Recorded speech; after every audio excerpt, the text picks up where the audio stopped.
Hello everyone, welcome back to doctor Amit IAS academy. और हमारा one topic page का polity series चल रही है।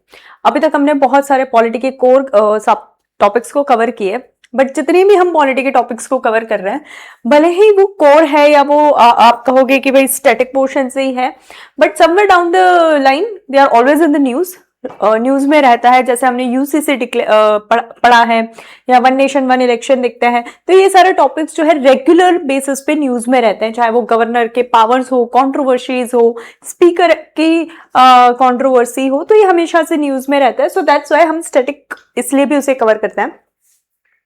सो आज के हमारे टॉपिक्स ही हैं judicial pendency of cases, always in the news, हर साल न्यूज में होता है, ठीक है। Accountability, judicial accountability, judicial appointments, कैसे जजेस की अपॉइंटमेंट्स होती हैं और इस पे क्या कंट्रोवर्सीज रहती है, हर साल रहती है। Important for this exam national cooperative policy, as I said earlier also कि कोई भी नई पॉलिसी बस लॉन्च होनी चाहिए। जीपीएससी कहीं ना कहीं से उस पर क्वेश्चन पूछता ही है, तो जरूरी नहीं है कि नेशनल कोऑपरेटिव पॉलिसी पे डायरेक्टली क्वेश्चन पूछ ले कि भाई स्पेशल फीचर्स क्या है, क्या चैलेंजेस है। कोऑपरेटिव मूवमेंट्स पे क्वेश्चन पूछ सकते हैं, क्योंकि if you see about the cooperative sector, Gujarat is one of दो स्टेट्स जिससे कोऑपरेटिव सेक्टर में बहुत ज्यादा इकोनॉमी वाइज, सोशल वाइज उसने काफी ज्यादा ग्रो किया है, ठीक है। Amul is one such example. So yes, cooperative sector पे से क्वेश्चन पहले भी जीपीएससी ने पूछे हैं, and they have another reason to ask also. New criminal laws, हम सबको पता है 2024 से जो न्यू क्रिमिनल लॉज है वो लागू हुए हैं। Sedition law, latest in news. Supreme court collegium, mass media in election, AI in election. देखो एआई न्यूज में है, ठीक है, AI is now becoming part of our life. तो एआई जो है इलेक्शन को कैसे हेल्पफुल रह सकता है या इससे क्या और प्रॉब्लम्स आ सकती हैं। And then you have one nation one election again in news. So let's start quickly. Judicial pendency of the cases, देखो बैकलॉग बहुत हो रहा है जुडिशरी में, ठीक है, चाहे वो हाई कोर्ट हो, सुप्रीम कोर्ट हो या लोअर कोर्ट्स ही हो, जैसे कि ट्रायल कोर्ट्स हो गया आपका, डिस्ट्रिक्ट एंड सेशंस कोर्ट, ठीक है, सब जगह जो है पेंडेंसी है।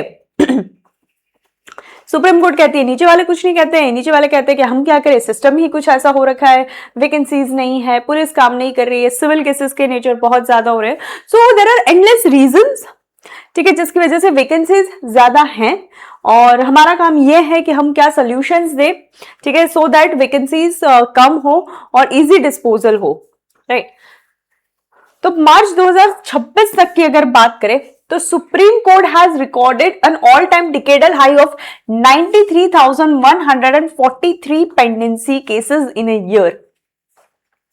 11,000 का सुप्रीम कोर्ट में ही राइज है, ठीक है। अब जब हम केसेस की पेंडेंसी देखते हैं तो हमेशा याद रखना कि सिर्फ क्रिमिनल नेचर के केसेस नहीं है, civil nature, in fact civil nature के केसेस की पेंडेंसी ज्यादा होती है। सुप्रीम कोर्ट है तो यहाँ रिट पिटिशन होगी, सिविल सूट्स होंगे, बेल एप्लीकेशन, जैसे कि हम क्रिमिनल इसमें देखते हैं ना, तो बेल एप्लीकेशन का डिस्पोजल जल्दी होता है क्योंकि एक बंदा है जो जेल के अंदर है। अपील्स हैं, क्रिमिनल अपील्स हैं, भाई नीचे की कोर्ट ने, हाई कोर्ट ने एक्विटल किया या कन्विक्शन किया, उसके अगेंस्ट अपील है, रिविजन्स है, पिटिशंस है, तो बहुत सारे केसेस है। तो बहुत सारे लोगों को लगता है ना पेंडेंसी है मतलब क्रिमिनल केसेस, तो ऐसा जरूरी नहीं है कि पेंडेंसी में सिर्फ क्रिमिनल केसेस आते हैं, it covers all the nature. ठीक, एज ऑफ नाउ 2026 तक की अगर हम बात करें तो supreme court pendency had already Ryzen 30 years in past 4 years, reaching 90,694 in 2025। All over India की टोटल पेंडेंसी की बात करें कवरिंग ऑल द कोर्ट्स, ठीक है, high court, supreme court, district court, family court, सबको कवर करें तो 5.19 करोड़ केसेस जो है पेंडिंग है। यस, अब अगर हम बात करें कि कहां पे कितना, तो सबऑर्डिनेट कोर्ट्स की हम बात करें तो 87% केसेस पेंडिंग है वहां पे, ठीक है, यानी कि इसका अगर हम परसेंटेज निकालते हैं तो उसमें से 87% का पेंडेंसी सबऑर्डिनेट कोर्ट्स के पास है, हाई कोर्ट्स में 12% है और बाकी 1% सुप्रीम कोर्ट में है, ठीक है। तो बट ऑब्वियस है हमारा जो मेन कंसर्न है वो ये 87% है, क्योंकि केस चालू ही यहाँ पे होता है।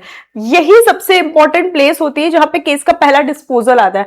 उसके बाद अपील में जाना नहीं जाना वो पार्टीज पे डिपेंड करता है, ठीक है। सो ये 87% जो है ना वो सबसे बड़ा हमारा कंसर्न है।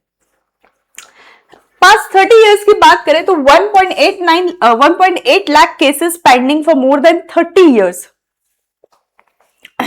और ये जो पेंडेंसी रहती है उसकी वजह से क्या होता है, प्रिजन में जो है पॉपुलेशन भी बढ़ रही है, क्योंकि नए क्रिमिनल्स तो आ ही रहे, उन्हें तो हम मतलब कोशिश कर रहे हैं रोकने की, क्राइम रेट कम करने की, बट जो हो रहा है वो तो जेल के अंदर जा ही रहे, पुराने वाले भी है। तो इसकी वजह से जो प्रिजन का पॉपुलेशन है वो भी 75% बढ़ गया है। नाउ इंपॉर्टेंट बात, व्हाट आर द कॉजेस, ठीक है। सबसे पहला हमारा जज टू पॉपुलेशन रेशियो, 21 जजेस पर मिलियन पीपल, जबकि एक्चुअल में 50 पर मिलियन पीपल होना चाहिए as recommended by the 1987 law commission. लेकिन हम 50% कम है, 51% से भी ज्यादा कम है, हम 21 जजेस पर मिलियन है। यानी कि जितने लोगों के ऊपर जजेस उतने होने चाहिए वो है ही नहीं, रेशियो ही कम है। उसका क्या रीजन है? सबसे पहला रीजन है वेकेंसीज, ठीक है। ये जो वैकेंसी है, हमारी सरकार वैकेंसीज उतनी जल्दी फिलअप नहीं कर रही है जितनी जल्दी करना चाहिए। अब government has their own reasons, है ना, क्योंकि आप जजेस की अपॉइंटमेंट तो कर दोगे, आपको इंफ्रास्ट्रक्चर चाहिए, आपको अमाउंट चाहिए to pay their salaries, their allowances, their pensions, ठीक है। There are endless reason. और सिर्फ वैकेंसी है तो हम किसी को भी बिठा दे वो भी नहीं चल सकता। End of the day they have to do the justice, so eventually you need good जजेस ऑल्सो, राइट। इंफ्रास्ट्रक्चर, देखो प्रॉपर कोर्ट आज भी अगर मेजर सिटीज को हटा के आप कोई टाउन एरिया में जाए, तहसील में जाए, तो वहां पे प्रॉपर कोर्ट इंफ्रास्ट्रक्चर ही नहीं है, उतने कोर्ट रूम्स ही बने नहीं है जितनों की जरूरत है, ठीक है। चलो हमने वैकेंसीज फिल कर दी, we have increase the number of जजेस, but where are the court rooms to fill up those vacancies, correct. तो अगर किसी कोर्ट में 5 ही कोर्ट रूम्स है तो गवर्नमेंट का वो है कि भाई कोर्ट रूम ही 5 है तो मैं बाकी 5 को अगर एक्स्ट्रा मैं हायर करता भी हूं तो मैं उन्हें बिठाऊंगा कहां, ठीक है। So shortage of court rooms and the support staff. चलो इवेंचुअली अनएम्प्लॉयमेंट है इंडिया में तो सपोर्ट स्टाफ भी आपको मिल जाएगा, but the major thing is the infrastructure, उसकी भी हमारे पास कमी है। Government as the biggest litigant, 50% cases में तो गवर्नमेंट ही लिटिगेंट है, गवर्नमेंट ने ही केसेस किए हुए हैं, ठीक है। और मोस्टली ये जो होते हैं रिट पिटिशन होती है, सिविल नेचर के सूट्स होते हैं। क्रिमिनल केसेस में मेजॉरिटी जो है आपकी सरकार ही कंप्लेनेंट होती है, तो 50% ऑफ ऑल पेंडिंग केसेस में ज्यादातर गवर्नमेंट ही लिटिगेंट है। फ्रीक्वेंट एडजर्नमेंट्स, तारीख पे तारीख जब हम सुनते हैं तो उसके भी रीजन है, lawyer strike, unavailability of witness, procedural issue causes repeated postponement. बहुत सारी चीजें हैं इंडिया में, देखो फेस्टिवल्स आते हैं, ठीक है, विटनेस नहीं आ पाया है, बहुत एंडलेस रीजंस है to have this adjournments. It's not always because of lawyers, it's not always because of judges, it's like cumulative things which gives the reason, है ना। फॉर एग्जाम्पल अगर कोई क्रिमिनल केस चल रहा है, ठीक है, अब वहां पे जो आपके एविडेंस है वही टाइम पे नहीं जमा हुए हैं कोर्ट में, ठीक है, पुलिस के पास है, पुलिस से कोर्ट में ही नहीं आया तो फिर तारीख पड़ गई, right. So there are this again endless reasons for having the frequent adjournment. Under use of ADR, ये सबसे बड़ी समस्या है कि हमारे पास small, for example dishonour of cheque है, 2-3 लाख का चेक का अमाउंट है, ठीक है, इजीली आप मीडिएशन के थ्रू ये जो मैटर को है आप सेटल कर सकते हो। आप अल्टरनेटिव डिस्प्यूट रिजोल्यूशन का हेल्प लेके आर्बिट्रेशन के थ्रू चीजों को सेटल कर सकते हैं, लेकिन नहीं, लोगों को नहीं करना होता है, लोगों को कोर्ट केस में ही जाना है, ठीक है। तो इजी डिस्पोजल लोग भी नहीं चाह रहे हैं, लोग मीडिएशन और आर्बिट्रेशन का जो मीनिंग है कि ये कितना वायबल है, कितना हेल्पफुल है, वो नहीं समझ पाते हैं, and eventually they and up into the court. Land dispute, जितने भी सिविल केसेस हैं इंडिया में 66% सिविल केसेस लैंड और प्रॉपर्टी से रिलेटेड हैं, और यहीं पे सारी प्रॉब्लम्स होती है। ये भी जो है सिविल नेचर के जो लैंड डिस्प्यूट के केसेस हैं, you can use arbitration, you can use mediation, ठीक है, नॉट डायरेक्टली, बट इनडायरेक्टली आप उन चीजों को यूज करके out of the court settlement करके चीजें सुलझा सकते हैं, बट नहीं हो पाती, चीजें बहुत कॉम्प्लेक्स हो जाती है at point of the time. तो लैंड डिस्प्यूट जैसे इश्यूज सबसे ज्यादा, और ये सिविल नेचर के केसेस ज्यादा टाइम कंज्यूमिंग होते हैं। सुप्रीम कोर्ट की अगर हम रिसेंट रिफॉर्म्स की बात करें तो रिसेंटली ही 2026 में अमेंडमेंट ऑर्डिनेंस के थ्रू सुप्रीम कोर्ट की जो स्ट्रेंथ है 34 to 38 जजेस कर दिए, इवेंचुअली यहां पे बढ़ा दिए। लेकिन जो 87% पेंडेंसी है इन द सबऑर्डिनेट कोर्ट्स, हमें मेजर वैकेंसीज बढ़ाने की जरूरत वहां पे है, क्योंकि अगर वहां इजी डिस्पोजल हो जाएगा, वहां जल्दी जितना जल्दी होगा वहां पे भी इतना ही जल्दी होगा, राइट। समाधान समारोह 2026 एडीआर इनिशिएटिव है, ठीक है, consent based mediation.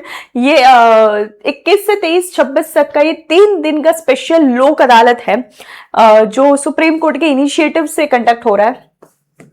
एनजेडीजी national judicial data grid, ठीक है, ये हमको real time case pendency data देते हैं, ठीक है, बताता है कि कितने केसेस भारत में पेंडिंग है, कितने केसेस आपके पर्टिकुलर डिस्ट्रिक्ट में आपकी कोर्ट में पेंडिंग है, तो जजेस को भी थोड़ा लगता है कि हाँ डिस्पोजल हो। National service and tracking of electronic processes delivered 1.6 crore e processes to litigants mobile. Basically litigants जो हैं आईटी को कैसे यूज करना है, इंफॉर्मेशन टेक्नोलॉजी को, ठीक है, उसका ये सबसे बेस्ट एग्जांपल है कि बहुत सारी चीजें जो है लिटिगेंट्स को अब मोबाइल के थ्रू डिलीवर हो रही है। समन्स डिलीवर करना है, नोटिस डिलीवर करनी है, तो मोबाइल का भी यूज हो रहा है, तो चीजें स्पीडीली हो रही है। Virtual courts 29 virtual courts handle routine matter, disposal of over 8.7 crore cases, collected ₹973 crore in such fines. बहुत सारे वर्चुअल कोर्ट्स हमने बनाए हुए हैं, जैसे कि एमएससीपी यानी कि आपके मोटर व्हीकल की क्लेम्स हैं, ठीक है, 138 की मैटर्स है जो बहुत ही पेक्यूनरी नेचर में है, उसका इजी डिस्पोजल है।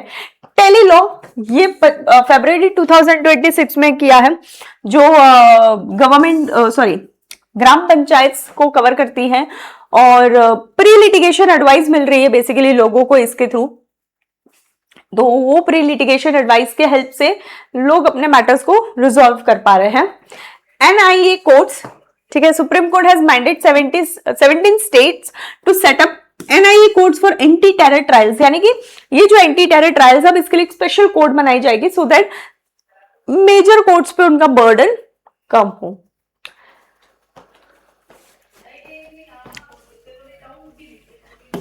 पेंडेंसी से रिलेटेड सुप्रीम कोर्ट के जजमेंट्स, सबसे पहला है आपका हुसैनरा खातून, ठीक है, इसमें सुप्रीम कोर्ट ने कहा है कि speedy trial is part of article 21 and highlighted the problem of under trial crisis.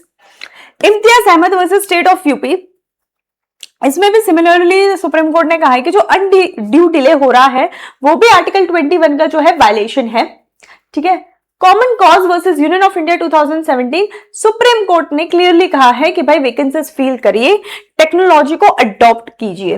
अब प्रॉब्लम क्या है, पेंडेंसी जो है वो किस तरीके से हमारे ओवरऑल सिस्टम पे इंपैक्ट करता है। सबसे पहले GDP loss estimated at 1.5% to 2% annually due to stalled contract and frozen capitals. अब आप ये बोलेंगे कि यार ये क्या चीज है, जीडीपी कहां से आ गई ना। सर बहुत बार क्या होता है कि thinking this in the commercial suits, ठीक है, कमर्शियल सूट्स जहां पे कंपनीज का काम इन्वॉल्व है, वहां पे तो कॉन्ट्रैक्ट ही साइन होते हैं, ठीक है। अब उस कॉन्ट्रैक्ट में कुछ इशू है, आर्बिट्रेशन की मैटर से सॉल्व नहीं हो पा रहा है, कोर्ट में जा रहे हैं, कोर्ट में लंबी लंबी तारीखें हो रही है, कोई भी डिस्प्यूट्स कमर्शियल सूट्स में आ रहा है, तो आपका काम स्लो डाउन हो रहा है, ठीक है। अब मान लीजिए कहीं पे कोई टेंडर पास होना था, उस टेंडर में कोई इशू है, उस पे से कोई कोर्ट केस हुआ, तो वो जो वर्क होना चाहिए था वो भी स्टॉल हो गया, वो भी रुक गया है, तो उसकी वजह से क्या हो रहा है, जीडीपी पे इंपैक्ट पड़ेगा। क्यों? क्योंकि जो ग्रोथ होनी चाहिए थी वो ग्रोथ हो नहीं रही है, तो ओवरऑल जो है आपकी जीडीपी जो है 1.5% to 2% एनुअली वो सफर कर रही है। Under trial over crowding, prison में बहुत प्रॉब्लम है भाई। अगर आपने कभी प्रिजन देखा तो नहीं होगा, आई विश आप कभी देखे भी नहीं, बट इफ कोई डॉक्यूमेंट्री के थ्रू या कभी भी आपने प्रिजन के अंदर की एक्चुअल जो स्टोरीज है, अगर किसी रूम में 10 लोगों को रहने की जगह है तो वहां पे ओवर क्राउडिंग है, 10 से ज्यादा लोग रह रहे हैं। So things are problematic in prisons, evidence decay, ठीक है, बहुत लंबे ट्रायल्स की वजह से विटनेसेस अपनी मेमोरी भूल जाते हैं, ठीक है, मान लो 2010 में कुछ हुआ था, आपको 2026 में पूछा जाएगा तो आपको नहीं याद रहेगा, बट ऑब्वियस है, तो उसकी वजह से जो आउटकम्स है ना वो भी सही नहीं आ रहे हैं। ब्लैक कोट सिंड्रोम्स, लोग हैं वो कोर्ट अवॉइड कर रहे हैं, ठीक है, जुडिशियल पेंडेंसी, कहते हैं केसेस तो रिजॉल्व हो नहीं रहे जुडिशियल सिस्टम से, तो हमें कोर्ट जाना ही नहीं है, हमें बाहर सेटल करना है, अच्छी बात है, but this reason is not good to not go to the court. तो वो भी एक चीज है जो ये शो कर रही है कि जस्टिस जो है कहीं ना कहीं डिनाई हो रहा है। अभी तक जुडिशियल पेंडेंसी पे सच कोई मेजर क्वेश्चन नहीं पूछा है, but this can be a model question. Judicial pendency has emerged as one of the biggest challenges to access to justice in India. पहले तो इस रीजन को, इस चीज को एक्सप्लेन करना है कि कैसे जुडिशियल जो पेंडेंसी है वो जस्टिस आपको नहीं मिल रहा उसको हाईलाइट कर रही है, वो एक रीजन है। Examine the causes of mounting case pending and suggest institutional and technological measures to reduce it. ठीक है, सिंपल है। पहले तो आप बताओ कि जुडिशियल पेंडेंसी है क्या, इसका डेटा दो, कितनी जुडिशियल पेंडेंसी है इंडिया में, ठीक है, गुजरात स्पेसिफिक भी आ रहा है तो प्लीज डेटा कलेक्ट करके रखो, ठीक है, रीजंस बताओ कि भाई ये क्यों रीजन है, इससे क्या इंपैक्ट हो रहा है, फ्लो चार्ट बना दो, और फिर उसके कॉजेस बताओ पेंडेंसी के इन डिटेल और सोल्यूशन सजेस्ट करो। जुडिशियल अकाउंटेबिलिटी बेसिकली जजेस का ऑब्लिगेशन, ठीक है, कि आपको न्याय प्रोवाइड करना है एंड जो भी डिसीजन आप ले रहे हैं you are responsible for those actions and conduct, ठीक है, whatever judgement you have pass be the 5 जजेस बेंच और वट एवर, ठीक है, you are judicially accountable for your judgements. So basically जो हम रूल ऑफ लॉ की बात करते हैं उसके लिए सबसे इंपॉर्टेंट है पब्लिक ट्रस्ट मेंटेन रहेगा, एंड मोस्ट इंपॉर्टेंटली आपकी जो इंस्टीट्यूशन है judicial institutions which is proclaim for its integrity वो लोगों तक एंटरटेन रहेगी। तो जुडिशियल अकाउंटेबिलिटी है वो दो सेंस में हम उसे पढ़ते हैं, accountability for judicial conduct, personal ethics and discipline, ठीक है, कि जजेस खुद कैसे हैं, ठीक है, जजेस का वर्तन कैसा है, जजेस की खुद का पर्सनल एथिक्स कितना है, ठीक है, जहां पे हम सुनते हैं करप्शन हो रहा है या किसी जजेस के अगेंस्ट करप्शन के चार्जेस लग रहे हैं, ठीक है, तो उन सारी चीजों पे। And second is institutional accountability as a judiciary, यहाँ पे कोई पर्टिकुलर वन जज की बात नहीं हो रही है, judicial as an entire institute, कि यहाँ पे हम जुडिशियल अकाउंटेबिलिटी में देखते हैं तो efficiency, early disposal of the cases, giving proper justice. देखो वो कहते हैं ना, justice must not only be done, it has to be seen to be done, तो लोगों को दिखना भी चाहिए कि जस्टिस हुआ है। Transparency in appointments, yes, and use of contempt power, very easy to understand. ये कंसेप्ट सबसे पहले हमारे ऑनरेबल जस्टिस हिदायतुल्लाह सर थे, उन्होंने इस पर्टिकुलर जजमेंट में कहा था कि भाई जुडिशियल अकाउंटेबिलिटी होनी चाहिए, जजेस को अपने कंडक्ट का खुद चार्ज लेना चाहिए। एग्जिस्टिंग अकाउंटेबिलिटी मैकेनिज्म क्या है, इन हाउस इंक्वायरी प्रोसीजर, ठीक है, सिटिंग जजेस के थ्रू कुछ भी मिसकंडक्ट होता है तो जो चीफ जस्टिस होते हैं वो सबसे पहले उसे इन्वेस्टिगेट करते हैं, और ये जो इंक्वायरी रिपोर्ट्स होती हैं ये सारी कॉन्फिडेंशियल होती है। जजेस इंक्वायरी एक्ट 1968, इस एक्ट के थ्रू हमारी पार्लियामेंट को पावर है कि कोई भी जज अगर शो होता है कि ही हैज अप्रूव्ड मिसबिहेवियर और इनकैपेसिटी, देन अंडर आर्टिकल 124 और 217 supreme court and high court impeachment motion उन पर्टिकुलर जजेस के अगेंस्ट ला दी जाती है। नाउ सी, कॉन्स्टिट्यूशन में इंपीचमेंट का तो प्रोविजन है, बट कौन से रीजंस पे वो जो है जजेस इंक्वायरी एक्ट बताती है, एंड अगेन इसमें भी पूरी प्रोसीजर मेंशन है। Removal process, special majority in the parliament, 2/3 of member present and voting plus an absolute majority of total membership of both the houses. तो सिर्फ कोई पर्टिकुलर एक हाउस को पावर नहीं है, दोनों हाउस को पावर है, पहली चीज। दूसरी चीज, आज तक कोई भी सुप्रीम कोर्ट या हाई कोर्ट जज को इम्पीच नहीं किया गया है। प्रोसीजर हुई है 2-3 जजेस में, बट इम्प्रॉपर इंपीचमेंट मोशन नहीं हुआ है। K Veeraswami versus union of India held that No FIR can be filed against a sitting judge without the prior consent of CJI. Effectively insulated judges from executive action. Sitting judge के against आप कभी भी FIR नहीं कर सकते accept CJI का approval हो. RTI and CJI, देखो RTI इन जुडिशरी, ये एक क्वेश्चन बन सकता है क्योंकि रिसेंटली 2019 के सुप्रीम कोर्ट जजमेंट के बाद CJI की ऑफिस भी अब RTI में है, यानी कि judiciary is also part of RTI.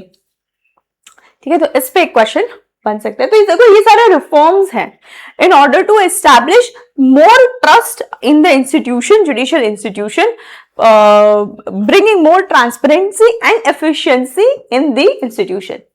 Recent development, justice Yashwant Verma case सबको पता है.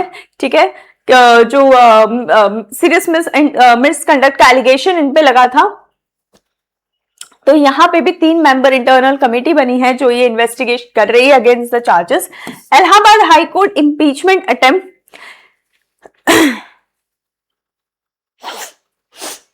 ठीक है, इसमें भी जो इम्पीचमेंट मोशन था वो उसके ऊपर ये पर्टिकुलर वहां के जज के ऊपर, इलाहाबाद हाई कोर्ट के जज थे उनके ऊपर ये था, जहां पे स्पेशल मेजॉरिटी मिली थी, रिक्वायरमेंट थी, makes practical accountability politically difficult. ठीक है, ये जो स्पेशल मेजॉरिटी थी उसकी वजह से जो है इम्पीचमेंट नहीं हो पाएगा. Then you have volume of complaints. ठीक है, over 8600 complaints were received against sitting judges in a debate, yet in-house mechanism lacks public accountability. Failed JSA bill, Judicial Standards and Accountability Bill proposed, ये जो particular bill था इसमें ये provision था, national judicial oversight committee, complaint scrutiny panel and investigation committee, but parliament में pass ही नहीं हुआ. And then you have NJSC struck down, जहां पे सुप्रीम कोर्ट की कलेजियम सिस्टम को 99th अमेंडमेंट के थ्रू जो लाया गया था वो सुप्रीम कोर्ट ने ये कह के अनकॉन्स्टिट्यूशनल डिक्लेयर किया that it violets the independence of judiciary and it is against the basic structure doctrine and hence unconstitutional. ये आपके एक 2 इंपॉर्टेंट कॉन्सेप्ट है जिसपे क्वेश्चन पूछे भी है जीपीएससी ने. Judicial activism versus judicial overreach. Now activism क्या है बेसिकली, तो यहां पे जुडिशरी जब दिखता है कि सरकार ने इस पे कुछ काम नहीं किया है या कोई लॉ नहीं है इस पर्टिकुलर चीज पे और लोगों को न्याय की जरूरत है, then judiciary steps into this shoes of executive and give certain guidelines. उसे हम जुडिशियल एक्टिविज्म कहते हैं. जुडिशरी एनफोर्सेस राइट्स और fills governance vacuum where executive और लेजिस्लेचर हैज फेल्ड. ठीक है, फॉर एग्जाम्पल सेक्शन 377 का removal in the Navtej Singh Johar case, या फिर आप ये कहें कि विशाखा गाइडलाइंस. ठीक है, ओवररीच क्या है, जहां supreme court, sorry not supreme court, judiciary, high court या सुप्रीम कोर्ट एक्सेसिवली जाके लेजिस्लेचर पावर अपने हाथ में लेके लॉ बनाने लगती है. अब बहुत थीन लाइन ऑफ डिफरेंस है इन सारी चीजों में. ठीक है, फॉर एग्जाम्पल दिल्ली पोल्यूशन. ठीक है, दिल्ली में पोल्यूशन है, आप स्टेट को गाइड कीजिए. ठीक है, कि भाई आप कोई पर्टिकुलर एक्शन लेके आइए, कोई टाइम फ्रेम दीजिए कि भाई आप जो है हमको 2 हफ्ते में बताइए कि आप क्या एक्शन ले रहे हैं. उसको साइड में रखते कोर्ट ने क्या कहा, कोर्ट ने टाइमलाइन दे दी कि भाई इतने से इतने टाइम में आप क्रैकर्स बंद नहीं कर सकते, आप सिर्फ ग्रीन क्रैकर्स बंद कर सकते. So now this is job of state, this is the job of government, legislative assembly to make a law. आप जो है उन्हें डायरेक्ट कीजिए, आप गाइड कीजिए. ठीक है, तो यहां पे ये जुडिशियल ओवररीच की कैटेगरी में चला जाता है. अब इन सब चीजों को पॉजिटिव अकाउंटेबिलिटी टू सिटीजन देखा जाता है when executive fails to act. जैसे कि your best example is your Vishakha guidelines, कि वर्क प्लेस के सेक्सुअल हरासमेंट से रिलेटेड कोई लॉ ही नहीं था और उस पर्टिकुलर टाइम में उसकी नीड थी, तो सुप्रीम कोर्ट ने आके उस पर जजमेंट दिया and it took so many years to bring 2013 POSH act. Accountability caps and reforms needed. ठीक है, कोई ऐसा कोड नहीं है कि अगर जुडिशरी अपनी अकाउंटेबिलिटी से फेल होती है तो क्या होगा. ठीक है, तो वो एक है that there is no statutory body to receive public complaint against judges. In house process lakhs independence. In house क्या किया आपने, आप ही जाने. कौन सी रिपोर्ट आई, आप ही जाने. कोई ट्रांसपेरेंसी वहां पे नहीं है. Cumbersome impeachment makes removal virtually impossible. ठीक है, जो रिमूवल है, जो इंपीचमेंट है, वो हमने इतना कॉम्प्लेक्स कर दिया है कि वो पॉसिबल ही नहीं है. प्लस रिमूवल में इंपीचमेंट भी आपके एक ही सेशन में होना चाहिए, तो वो सारी चीजें पॉसिबल नहीं है. Revive reform GSA type bill जहां पे ट्रांसपेरेंसी और हो. Extend live streaming of hearings and expand vernacular translation of judgements. ठीक है, लाइव स्ट्रीमिंग तो अब हो रहा है धीरे धीरे, बट देन इसमें भी ये होता है कि जो डिस्ट्रिक्ट कोर्ट की जो जज की कोर्ट होती है, सिर्फ पीडीजे, एक कोर्ट में मेन होता है आपका डिस्ट्रिक्ट जज और उसके अंदर एडिशनल जजेस होते हैं. तो यहाँ पे सिर्फ मेन कोर्ट की लाइव स्ट्रीमिंग हो रही है, बाकी सारे कोर्ट्स की लाइव स्ट्रीमिंग नहीं होती है. यूपीएससी मेंस 23-25 में क्वेश्चन पूछा गया था. जीपीएससी ने जुडिशियल एक्टिविज्म और ओवररीच पे क्वेश्चन पूछा है. In view of the Supreme Court's observation on constitutional morality, explain the concept and its application to ensure a balance between judicial independence and judicial accountability in India. Constitutional morality को यहाँ पे पहले तो explain करो, फिर बताओ कि judicial independence क्या है, अकाउंटेबिलिटी क्या है, और इस कॉन्स्टिट्यूशनल मोरालिटी को लाने के लिए इनका बैलेंस कैसे जरूरी है. Constitutionally guaranteed judicial independence is a prerequisite of democracy. पहली चीज डेमोक्रेसी बताइए. डेमोक्रेसी में जुडिशरी का इंपॉर्टेंस बताओ. जुडिशियल इंडिपेंडेंस क्या होता है ये बताओ. कैसे हम जुडिशियल इंडिपेंडेंस ला सकते हैं ये बताइए, और फिर क्यों ये जुडिशियल इंडिपेंडेंस जो है डेमोक्रेसी के लिए इंपॉर्टेंट है.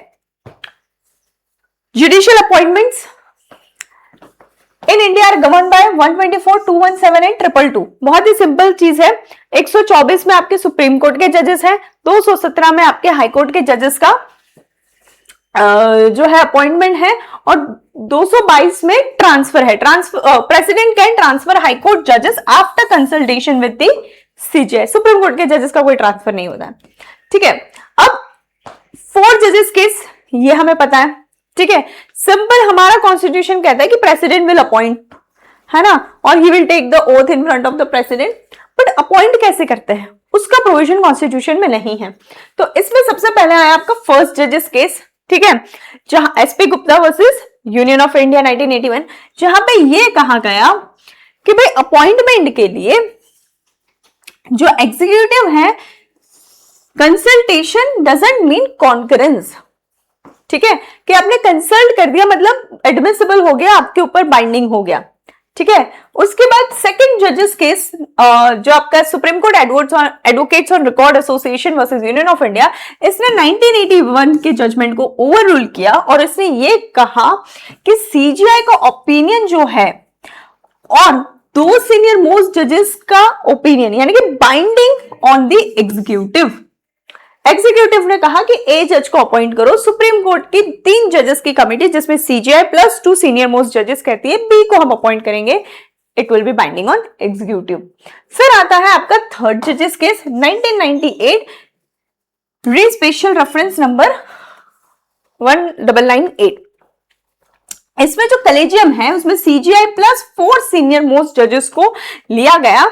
ठीक है, और इनके भी जो रिकमेंडेशन है गवर्नमेंट पे बाइंडिंग रहेंगे even if the government objects. तो अब यहां पे हो गई 5 मेंबर कमिटी. फोर्थ जजेस case 2015, supreme court advocates on record association versus union of India 99th constitutional amendment, जहां पे एनजेएससी का प्रोविजन लेके आई थी सरकार, उसको जो है अनकॉन्स्टिट्यूशनल डिक्लेयर किया on the ground that it harms the judicial independence. तो एनजेएससी का कंपोजिशन क्या था, क्यों दिक्कत थी एनजेएससी? तो एनजेएससी में बेसिकली थी CJI, okay just a second, CJI plus 2 supreme court जजेस plus law minister and plus 2 eminent persons chosen by a panel of CJI, PM and leader of opposition. तो सुप्रीम कोर्ट ने ये कहा कि भाई हमारे जजेस हैं, ठीक है, हम हमारी प्रोसीजर फॉलो करेंगे इतने सारे लोगों को, एग्जीक्यूटिव को जरूरत ही नहीं है इन द अपॉइंटमेंट ऑफ जजेस. Why? Because we have separation of power, and if executive will enter in this domain, then there won't be any independence of the Supreme Court. ठीक है, तो ground of striking down NJSC का था judicial independence and separation of power, both are basic structure elements. ठीक है, अब इसमें हो गया पॉकेट विडो जो प्रॉब्लम है. अब गवर्नमेंट के समय उधर से क्या रहा है, that government neither rejects not notifies reiterated collegium recommendation stalling it इंडेफिनिटली.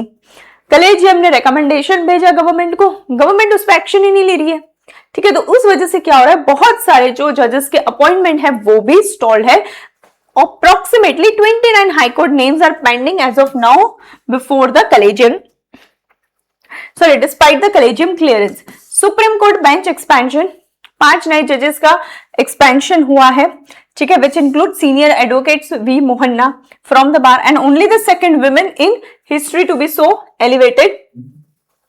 Constitutional amendment bill, ठीक है, प्राइवेट मेंबर बिल है, इंट्रोड्यूस्ड इन राज्यसभा, जहां पे ये कहा गया कि जो जुडिशियल की अपॉइंटमेंट है बीट हाई कोर्ट और सुप्रीम कोर्ट, उसमें भी आप रिजर्वेशन लेकर आइए for SC, ST, OBC and women. ठीक है, और हाई कोर्ट की जो रिटायरमेंट एज है उसको 60 to 65 ईयर्स करिए, और सुप्रीम कोर्ट की 4 रीजनल बेंचेस लेके आइए, विच is a good idea I believe. ठीक है, कलेजियम सिस्टम का सबसे इंपॉर्टेंट स्ट्रेंथ है जुडिशियल इंडिपेंडेंस फ्रॉम एग्जीक्यूटिव और political pressure, which is why the NJSC was declared unconstitutional. Appointment made by experienced judges with direct knowledge of candidates. Fair enough. Reiterated recommendation by the executive preventing indefinite stalling and presence of Justice B.V. Nagaratha in the current collegium adds gender representation. But then certain problems. सबसे पहला है opaque process. क्या process है, कौन से criteria है, merit criteria क्या है, आपकी क्या प्रोसेस है, वो ओपैक है, किसी को नहीं पता. दैट हाउ जजेस सिलेक्ट अनदर जजेस even in the collegium clearance. Potential for nepotism and regional imbalance, ये भी एक चीज है. Nepotism in judiciary is always under the question. No structure diversity maintain. ठीक है, women and marginalised community under represented, ये भी चीजें दिखती हैं. ठीक है, reform, publish standard criteria, fixed MOP timelines and advisory diversity board. GPSC mains 2020 में क्वेश्चन था, Indian democracy can not be a tyranny of unelected. Discuss the statement of the Arun Jaitley on the NJAC verdict in the present context.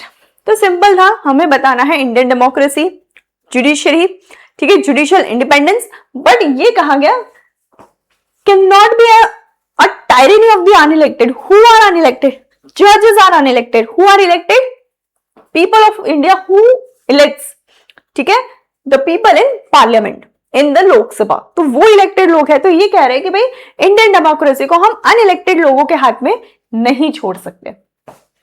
2017 में UPSC mains में question था, critically examine Supreme Court's judgment on NJSC Act 2014 with reference to the appointment of judges of the higher judiciary in India. Critically examine करना था judgment को. National Cooperative Policy 2025 very important as I said. ठीक है, semiconductor policy आती है, GPSC semiconductor के challenges future पे question पूछती है. सो यहां पे भी जो है पॉसिबल है कि नेशनल कोऑपरेटिव पॉलिसी पे जो जीपीएससी क्वेश्चन पूछे. 2025 में ये पॉलिसी लाते हैं. ठीक है, यूनाइटेड नेशन ने 2025 को international year of cooperatives declare किया है. ठीक है, तो उसके बेसिस पे जो है यहाँ पे ये आपकी नेशनल कोऑपरेटिव पॉलिसी लाते हैं. इंडिया में नेशनल कोऑपरेटिव की मूवमेंट हम एक बार पहले यहां पे देखते हैं. सबसे पहले 1904 में कोऑपरेटिव क्रेडिट सोसाइटीज एक्ट लाए थे ब्रिटिश सरकार के टाइम पे. तो यहां पे हमने एक स्टोन देखा. ठीक है, मतलब बेसिकली उसकी माइलस्टोन देखा कि यहां से जो है ये स्टार्ट होता है. 1912 में कोऑपरेटिव सोसाइटी एक्ट पास होता है. 63 से हमारा चालू होता है. National cooperative development corporation establish होती है, एनसीडीसी. 82 में नाबार्ड आता है एग्रीकल्चर सेक्टर में, 2002 में multi state cooperative societies act आती है, 2011 में 97 कॉन्स्टिट्यूशनल अमेंडमेंट एक्ट आता है जहां पे कोऑपरेटिव सोसाइटीज से रिलेटेड आर्टिकल 19 में भी अमेंडमेंट होता है, and another particular new act is also new article as well as new chapter was also added, and 2023 में amendment to multi state cooperative societies act. So as I said 97 amendment act आता है, 43B DPSP में add होता है जहां पे state को direct किया जाता है to bring voluntary autonomous democratically managed cooperatives. Inserted part 9B 243ZH to 243ZT cooperative societies कैसी होगी, उसका जो है फॉर्मेशन कैसा होगा, उन सारी चीजों पे ये सारे आर्टिकल्स है। And most importantly 19(1) to include right to form cooperative societies under the fundamental right. 9B के प्रोविजंस, बोर्ड है जिसमें 21 डायरेक्टर्स होंगे, 1 seat reserve for SC ST and 2 for women, 5 year का फिक्स टेन्योर होगा कोऑपरेटिव सोसाइटीज का, independent election होंगे, annually जो है कैग ऑडिट करेगा, और सुपर सेशन 6 मंथ्स तक लिमिटेड होगा, 1 ईयर फॉर कोऑपरेटिव बैंक्स। 2021 में सुप्रीम कोर्ट का वर्डिक्ट आता है union of India versus Rajendra N Shah, जहां पे पार्ट 9B के एक प्रोविजन को स्ट्रक डाउन किया जाता है जहां पे सिंगल स्टेट कोऑपरेटिव्स की बात होती है, क्योंकि ये पर्टिकुलर प्रोविजन जो है half of the state legislature ने अभी तक इसको रेटिफाई नहीं किया था, लेकिन मल्टी स्टेट कोऑपरेटिव्स और यूनियन टेरिटरी कोऑपरेटिव्स को अपहेल्ड करती है सुप्रीम कोर्ट। 7th शेड्यूल, ठीक है। एंट्री 32 में सिंगल स्टेट कोऑपरेटिव्स की बात है जो कि स्टेट लिस्ट में है, तो उससे रिलेटेड लॉ जो है वो सिर्फ स्टेट बना सकती है, सरकार नहीं बना सकती, यूनियन गवर्नमेंट नहीं बना सकती। Multi state cooperatives anti 44 union list जो हम बना चुके हैं, और आर्टिकल 43 में डीपीएसपी में सर्टेन चेंजेस हुए। अब नेशनल कोऑपरेटिव पॉलिसी 2025 है क्या? पहली चीज तो 2 डिकेड तक यानी कि 2045 तक के लिए ये लाई गई है। हमारा विजन है सहकार से समृद्धि, 6 स्ट्रेटेजिक पिलर्स है हमारे, 16 ऑब्जेक्टिव्स है और 83 रिकमेंडेशन है। मेन फोकस करना है सहकार से समृद्धि चीज क्या है, 6 स्ट्रेटेजिक पिलर कौन कौन से हैं, ठीक है। विजन क्या है, 50 करोड़ एक्टिव मेंबर्स है as of now in the cooperative sector, ठीक है, जो करंटली फ्रॉम 30 करोड़, ठीक है। Triple cooperative GDP contribution by 2034, ठीक है। जीडीपी में हमको ट्रिपल कोऑपरेटिव चाहिए, जीडीपी चाहिए। Professional cooperative per village and 30% growth in cooperative institution. तो देखो ये पॉलिसी का लाने का मेन रीजन क्या है, मेन रीजन है कि रूरल इकोनॉमी की ग्रोथ हो, कोऑपरेटिव सेक्टर को हम और प्रमोट करें, not just for economic but also for the social welfare of the society. कुछ नए सेक्टर्स है जो हम कोऑपरेटिव सेक्टर्स में लाए हैं through cooperative policy, which is clean energy, waste management, biogas, organic farming, mobile aggregator services and health care. यहां पे भी हम कोऑपरेटिव मूवमेंट लाना चाहते हैं। What is cooperative? I'll explain you with a very simple example of sugar industry and sugarcane. Now this is a common practice in South Gujarat. ठीक है, यहां पे क्या होता है,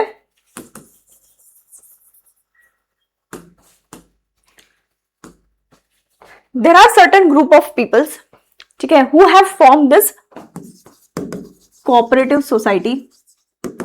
जितने भी शुगर केन के फार्मर्स हैं, जो भी शुगर केन ग्रो करते हैं, वो इसके मेंबर है। तो जितना भी शुगर केन ग्रो होगा, ये सारे फार्मर्स इस कोऑपरेटिव सेक्टर को सेल करेंगे, ठीक है, if they want to. Certainly ये जो कोऑपरेटिव सेक्टर है सभी शुगर केन फार्मर्स के लिए सेम भाव से खरीदेंगी, ठीक है। ऐसा नहीं है कि किसी का 4 टन का माल था तो उसको 1 टन का 1 लाख रुपए मिला, जस्ट एग्जांपल, और किसी का 6 टन है तो उसको 1.5 लाख दिया पर टन, नहीं, ठीक है।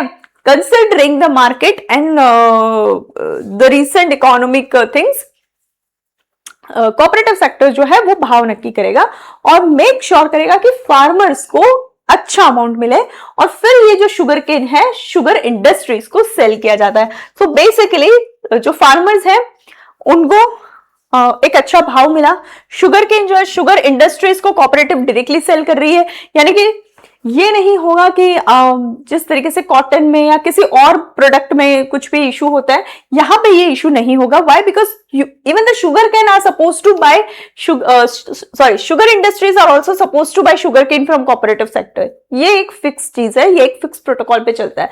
तो बेसिकली यहाँ पे फार्मर्स को एक अच्छा भाव मिल रहा है and the economy is going on in a nicer way, that is a circular economy.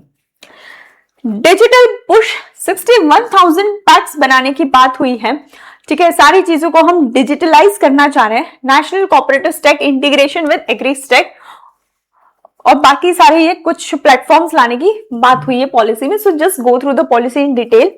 और मैं ये कहूंगी कोई भी नोट्स नहीं पढ़ो, जो पॉलिसी है सरकार की जो पीडीएफ है उसे पढ़ो, उसके इंट्रोडक्शन में या एडिटर्स कमेंट या व्हाटएवर जो रहता है वहां से आपको इंट्रोडक्शन मिलेगा, वहीं से आपको पूरा आंसर मिलेगा फॉर कोऑपरेटिव सेक्टर, ठीक है, क्यों चाहिए, क्या चाहिए, विजन क्या है, वही सारी चीजें बेसिकली अच्छी अच्छी चीजें हमें आंसर में लिखनी होती है, तो वो आपको उस पीडीएफ से मिलेगा। If you want us to make a detail video on this national cooperative policy please comment कीजिए, will make that also. Significance क्या है कोऑपरेटिव का? Financial inclusion, credit to small and marginal farmers, ignored by commercial banks, ठीक है, cooperative sectors की जो NABARD bank है वो सारी चीजें यही कर रही हैं, ठीक है। Market stability, for example Amul, ठीक है, it shield farmers from marginalised sector, ठीक है, 10 गाय हैं, 10 भैंसे हैं किसी का, वो कहाँ दूध बांटने जाएगा, तो बेसिकली वो डेयरी पे दे देता है, अमूल तक पहुंच जाता है and the farmers are getting their price. Social equity, one member one vote principle versus share holding, ठीक है। Employment in agriculture, dairy, fisheries, transport and small industries, एक cooperative, just imagine one Amul is giving employment to like millions of people in India. 98% of rural India is covered. India holds over 1/4 of world cooperatives, which is a very big thing. Cooperative sector सबसे ज्यादा अगर किसी को positively impact करता है तो वो है rural and the marginalised sectors. Challenges है political interference and mismanagement of cooperative boards, जहां कोऑपरेटिव में पॉलिटिकल इंटरवेंशन आता है वहां सब गड़बड़ हो जाता है, ठीक है। High NPS in cooperative bank and credit society, big problem, क्यों? क्योंकि ये लोग डील भी उन्हीं लोगों से कर रहे हैं ना जहां रिस्क ज्यादा है। They are not working as commercial banks, exactly right. Technological gap, technology का जो यूज है ना प्रॉपरली अभी भी कोऑपरेटिव्स में नहीं हो रहा है, चीजें इजी अभी भी नहीं हो रही है। रीजनल इम्बैलेंस, देखो महाराष्ट्र और गुजरात में तो सक्सेस रेट है, लेकिन बाकी स्टेट्स में अभी भी कोऑपरेटिव्स को लोग समझ नहीं पा रहे हैं और उसको यूज नहीं कर पा रहे हैं। Large number of people dormant और नॉन फंक्शनल रजिस्टर्ड सोसाइटीज, ठीक है। कोऑपरेटिव्स को जो बूस्ट मिलना चाहिए बाकी स्टेट्स में वो अभी भी नहीं मिल पा रहा है, ठीक है। Gujarat and Maharashtra are big examples of how a successful cooperatives can be managed and run. Mains 25 में क्वेश्चन आता है जीपीएससी से, Gujarat cooperative dairy movement is one of the earliest self reliance initiative at the dawn of independence. Examine the historical perspective and role of different stakeholders. तो यहाँ पे आप अमूल है, बनास की डेयरी है, इनफैक्ट ये जो शुगर इंडस्ट्रीज और शुगर कोऑपरेटिव सोसाइटीज हैं ये हैं, इन सबका एग्जांपल्स लेके आप इसको एक्सप्लेन कर सकते हैं। न्यू क्रिमिनल लॉ, ठीक है, ओल्ड एरा आपका कॉलोनियल एरा के लॉ थे हमारे 3, IPC, CrPC, Indian evidence act. सरकार उन्हीं एक्ट्स में थोड़े बहुत चेंजेस करके 3 नए लॉ लेके आती है। Bharatiya Nyaya Sanhita which has replace IPC 1860, Bharatiya Nagarik Suraksha Sanhita which replace code of criminal procedure 73 and Bharatiya Sakshya Adhiniyam which replace the Indian evidence act of 1872, ठीक है। 1 जुलाई 2024 से जो है ये एनफोर्स हो जाती है ना। बहुत सारे नए प्रोविजंस भी आए हैं इसमें, ठीक है। Life imprisonment mandatory for heinous crimes, compensation amount बढ़ाया गया है, न्यू क्राइम्स को एड अप किया गया है बीएनएस में, नई प्रोसीजर बीएनएसएस में लाई गई है। टाइम को ध्यान में रखते हुए चीजें हुई हैं, but why we needed this new law? तो सरकार का ये कहना है कि जो कॉलोनियल एरा का जो लॉ था आईपीसी, ठीक है, इफ यू सी आईपीसी तो सबसे पहले तो डेफिनेशन आती है, ठीक है, उसके बाद जो हम क्रोनोलॉजी अगर क्राइम्स की देखते हैं तो क्राइम अगेंस्ट स्टेट, जैसे कि हो गया आपका सिडिशन, ठीक है, ट्रैंक्विलिटी, मतलब war, person in war and peace, in crime with against the state, वो सारे प्रोविजंस बेसिकली। तो क्राइम अगेंस्ट द स्टेट की जो क्रोनोलॉजी है उसमें पहले आता है, फिर crime against human body, property, women, ये सारी चीजें। तो सरकार का ये कहना था कि ये जो माइंडसेट है गलत है, ठीक है, हमको ह्यूमंस पे जो क्राइम हो रहे हैं वो पहले लाना है और स्टेट पे जो क्राइम हो रहा है वो बाद में लाना है। हमारा अप्रोच जो है वो न्याय पहुंचाना है, तो सबसे पहले ह्यूमंस के, तो एक क्रोनोलॉजी चेंज करना। देन नाम के साथ इनको प्रॉब्लम था इंडियन पीनल कोड, तो बेसिकली नाम में ही था कि आपको दंड, भारतीय दंड संहिता, इसका नाम ही ये था, ठीक है, तो उसको चाहिए वो दंड वाली मानसिकता हटानी थी, इसलिए सरकार लेके आई भारतीय न्याय संहिता, ठीक है, कि हम न्याय पहुंचाना चाह रहे हैं, हमको लोगों को दंड नहीं देना है, दंड जो है एक आधार है टू प्रोवाइड द जस्टिस, ठीक है, so this was the biggest reason to bring the change. Okay, फिर बहुत सारी सेक्शंस में चेंजेस हुए, पनिशमेंट बढ़ाई गई, कंपनसेशन अमाउंट बढ़ाए गए, ठीक है। So what are the basic changes? Organise crime and terrorism, terrorism के लिए अलग लॉ था, ऑर्गेनाइज क्राइम के लिए स्टेट वाइज अलग अलग लॉज होते थे, बट आईपीसी में उसका कहीं प्रोविजन नहीं था। तो बीएनएस में जो है there is an explicit definition of what is organise crime and what is terrorism, ठीक है, इसके ऊपर पर्टिकुलरली पनिशमेंट भी दी गई है, और ये फर्स्ट टाइम हुआ है कि टेररिज्म जो है अब आईपीसी, देखो इसका टेररिज्म आईपीसी में आने से उसकी ग्रीवियसनेस और बढ़ जाती है। मॉब लिंचिंग, अभी तक मॉब लिंचिंग पे कोई भी लॉ नहीं था, कहीं पे भी प्रोविजन नहीं था, तो अगर किसी बंदे का मर्डर या ग्रीवियस हर्ट होता है बाय ग्रुप ऑफ 5 और more people on the ground of race, caste, sex, language और believe that it is a distinct offence. BNS community services, minor offences के लिए भाई कम्युनिटी सर्विसेज दी गई है, ठीक है। सेक्सुअल इंटरकोर्स बाय डिसिट और फॉल्स प्रॉमिस ऑफ मैरिज को भी यहाँ पे पनिशमेंट किया गया है। सिडिशन को रिप्लेस किया है, ओल्ड सिडिशन 124A आईपीसी को रिप्लेस करके 152 बीएनएस में लेके आए हैं, और फोकस है endangering the sovereignty, unity and integrity of India. तो शब्दों को चेंज किया है, मतलब तो ऑलमोस्ट सिमिलर ही है। बीएनएसएस में चीज लेके आए मैंडेटरी फॉरेंसिक्स, तो जहां पे भी किसी भी क्राइम की पनिशमेंट 7 साल से ज्यादा है वहां पे मैंडेटरी फॉरेंसिक जांच होनी चाहिए। बीएनएसएस में टाइमलाइन दे दी है कि भाई 7 दिन के अंदर जो है मेडिकल रिपोर्ट आ जानी चाहिए, 9 दिन के अंदर जो है 90 दिन के अंदर जजमेंट, ठीक है, एंड मैक्सिमम 2 एडजर्नमेंट्स पर case. BNSS police custody section 187, 15 दिन की held 15-day police custody for offences punishable up to 10 years must be sought within the 40 days. Zero FIR, EFIR. What is zero FIR? तो basically just for an example कि crime commit हुआ है सूरत के X area में, ठीक है, jurisdiction लोगों को नहीं पता होता है, ठीक है, कि ये जो क्राइम है वो एक्स का जुरिस्डिक्शन है या बी का जुरिस्डिक्शन है, you don't know, it's only technical people who know.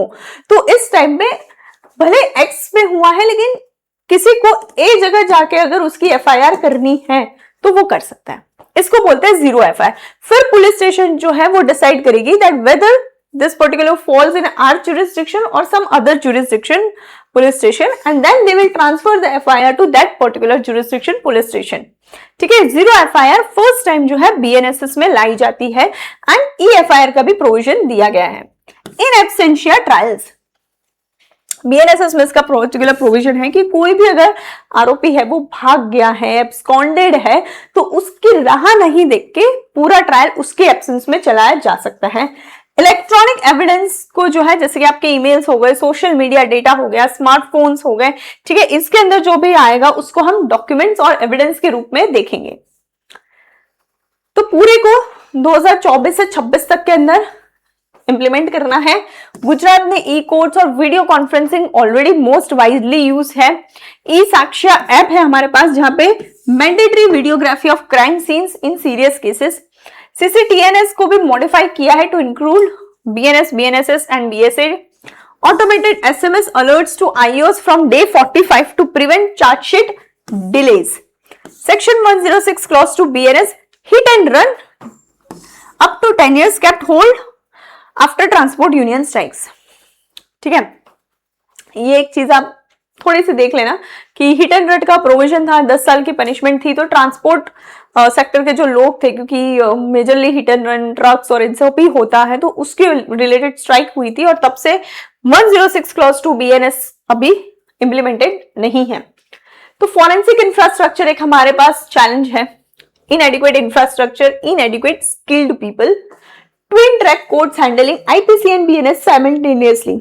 ठीक है, 2024 के पहले जो क्राइम हुए हैं वो तो आईपीसी और सीआरपीसी से ही चलेंगे, तो कोर्ट्स है वो आईपीसी भी चला रही है और बीएनएस के प्रोविजंस भी चला रही है। Digital divide in rural areas to handle eFIR, risk of misuse. ठीक है, एक्सटेंडेड पुलिस कस्टडी और ये सब जो है लॉ का मिसयूज भी हो सकता है। Consistent judicial interpretation of new provision still evolving, है ना, अभी भी इंटरप्रिटेशन की जरूरत है, समझने की जरूरत है जजेस को, लॉयर्स को, सभी को, even to the police. Model question हो सकता है क्योंकि इस पे क्वेश्चन नहीं आया अभी तक। Discuss the key changes introduced by the 3 new criminal laws replacing IPC CrPC evidence act, examine the concerns raised about their implementation. तो सारे जितने भी 3 लॉज हैं उसमें 10 मेजर क्या क्या चेंजेस हुए हैं वो आप एक तो याद कर लीजिएगा with section wise. If you want that brownie answers, है ना, ब्राउनी पॉइंट चाहिए तो सेक्शन वाइज याद कर लीजिए। 10 मेजर चेंजेस सबके बहुत है।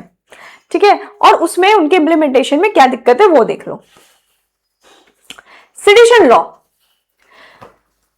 क्यों आया था सेक्शन 124A आईपीसी में? नाउ देखो, आईपीसी 1860 में आया, स्टार्टिंग में आईपीसी में भी सेडिशन लॉ नहीं था, ये भी अमेंडमेंट के थ्रू ऐड हुआ है। तो ये ऐड करने का, सेडिशन को लाने का ब्रिटिश सरकार का पर्पस क्या था? To curtail our independence movement. ठीक है, to control people in not going the against the British government and launch any movement. Simple सा कॉन्सेप्ट था उनका, ये था कि भाई तुम हमारे अगेंस्ट बोलोगे तो आईपीसी में लॉ है, हम तुमको पनिश कर देंगे। ये पर्पस था सेक्शन 124A का। ठीक है, तो ये इंडिपेंडेंस मूवमेंट के टाइम पे था और इस सेक्शन को यूज करके people like Bal Gangadhar Tilak, Gandhi ji, Nehru ji, Annie Besant, many people have went into the jail. ठीक है, कॉग्निजेबल ऑफेंस है, विदाउट अरेस्ट वारंट आपको अरेस्ट कर सकती है। नॉन बेलेबल ऑफेंस है, नॉन बेलेबल ऑफेंस है यानी कि बेल आपको कोर्ट से ही मिलेगी, पुलिस स्टेशन से बेल नहीं मिलेगी। 3 years up to life imprisonment की पनिशमेंट यहां पे है। Kedarnath Singh versus state of Bihar ने, इस पर्टिकुलर जजमेंट ने 124A की वैलिडिटी को अपहेल्ड किया। ठीक है, लेकिन ये कहा कि भाई इसकी जो एप्लीकेशन है वो बहुत स्ट्रिक्टली अप्लाई होनी चाहिए, लोगों की इंडिपेंडेंट स्पीच को वायलेट नहीं, हमारा फ्रीडम जो है वो वायलेट नहीं होना चाहिए। रीसेंट डेवलपमेंट 2022 में सुप्रीम कोर्ट ने ये कहा कि जितने भी पेंडिंग ट्रायल्स है अगेंस्ट सेक्शन 124A, जितनी भी नई एफआईआर है, सबका जो ट्रायल है एज ऑफ नाउ स्टॉप किया जाए, पेंडिंग रखा जाए। बीएनएस 152 2024 आईपीसी में 124A को रिप्लेस करके 152 बीएनएस लेकर आती है, which says acts offences endangering sovereignty, unity and integrity of India, extending it to electronic communication, financial means used to excite secessionist feelings। पैसे देके जो चीजें होती है या आप सोशल मीडिया पे जो कुछ भी चीजें डालते हैं तो वो भी 152 में लाई जा सकती है। यहाँ पे जो है मिनिमम पनिशमेंट जो है 3 years से लेके को रिप्लेस करके 7 years कर दिया है and extendable to life. Supreme court ने मई 2026 में ये कहा, सीजीआई सूर्यकांत की बेंच ने, कि भाई 124A के अंदर जो ट्रायल्स पेंडिंग है उनको आप स्टार्ट करो, अगर अक्यूज को कोई ऑब्जेक्शन नहीं है तो। अब अक्यूज अगर जेल में है तो उसे ऑब्जेक्शन नहीं होगा, भाई ट्रायल करो, बाहर है तो ऑब्जेक्शन हो गया, नहीं करना है ट्रायल, ठीक है। ऑन गोइंग रिव्यू, फिलहाल सुप्रीम कोर्ट की 152 बीएनएस को चैलेंज करते हुए, इसकी कॉन्स्टिट्यूशनैलिटी को चैलेंज करते हुए, केस का नाम है एसजी मोहम्मदकेरी केस, ठीक है। तो यहाँ पे अभी सुप्रीम कोर्ट जो है इसकी कॉन्स्टिट्यूशनैलिटी पे डिस्कस कर रही है। क्यों डिस्कस कर रही है? क्योंकि what exactly comes, there is no proper definition that what means acts endangering sovereignty, unity and integrity. What exactly you mean by it? कौन सा हमारा कंडक्ट होगा जो आप ये बोलोगे ये इसके अगेंस्ट जा रहा है, यूनिटी के अगेंस्ट, इंटेग्रिटी के ऑफ इंडिया के अगेंस्ट, तो वो जो है वेल डिफाइंड नहीं है। There is no well defined definition which clearly says कि एक्ट्स एंडेंजरिंग सोवरेनिटी, तो विच एक्ट, वो बीएनएस में अभी तक डिफाइंड नहीं है, which bring more vagueness and potential of violating Article 19(1) Clause A. 42nd Law Commission 2018 ने ये कहा है कि 124 है वो डिफेक्टिव है, आउटडेटेड है। क्यों? क्योंकि ब्रिटिशर्स ने अपने इंटेंशंस के थ्रू लाए थे, हमें अब इसकी जरूरत नहीं है, मॉडर्न डेमोक्रेसी में इसकी जरूरत नहीं है, इसमें अब जो है रिफॉर्म्स की जरूरत है। अगर हम इंटरनेशनल कंटेक्स्ट की बात करें तो यूके और ऑस्ट्रेलिया ने ऑलरेडी सेडिशन लॉ को रिमूव कर दिया है, रिपील कर दिया है। यूएसए ने भी इसका जो इम्प्लीकेशन है वो बहुत ही रिस्ट्रेन रखा है। इंडिया की बात करें तो हम आईसीसीपीआर के मेंबर हैं, we are signatory to it, तो हमें भी इस चीज पे अब थोड़ा सा सोचने की जरूरत है। केदारनाथ सिंह की जजमेंट ने सुप्रीम कोर्ट ने 124A को अपहेल्ड किया, लेकिन बोला कि भाई इसका क्रिटिसिज्म होगा, इसको बहुत ही कन्फाइंड वे में इंप्लीमेंट करना चाहिए। बलवंत सिंह 1995 का केस है, ठीक है। इन्होंने कहा reaffirm that strong or inflammatory words alone without incitement to violence do not amount to sedition. अरूप भुरियान 2011 का केस है, even extreme expression against the government are not sedition unless they are directly linked to incitement of violence. Arguments against sedition सबसे पहले 19(1)A को violet करता है, freedom of speech and expression. 14 क्योंकि बहुत selective और डिस्क्रिमिनेटरी इन्फोर्समेंट है, colonial rule को रेप्लिका है बेसिकली ये। Chilling effect on healthy criticism, journalism, public debate, कोई भी कुछ बोलेगा सरकार के अगेंस्ट, गवर्नमेंट के अगेंस्ट, तो उसको सेडिशन का दरवाजा दिखा के जेल में डाल दिया जाएगा। यूके और ऑस्ट्रेलिया जैसी डेवलप कंट्रीज ने इसको ऑलरेडी रिपील किया है। Arguments for retraining it necessary to prevent incitement to violence and secessionist movement, ये भी एक important चीज है कि just out of movement, just out of revolution और criticizing the government, कभी कभी कुछ ऐसी चीजें हो जाती है जहां से violence generate हो सकता है।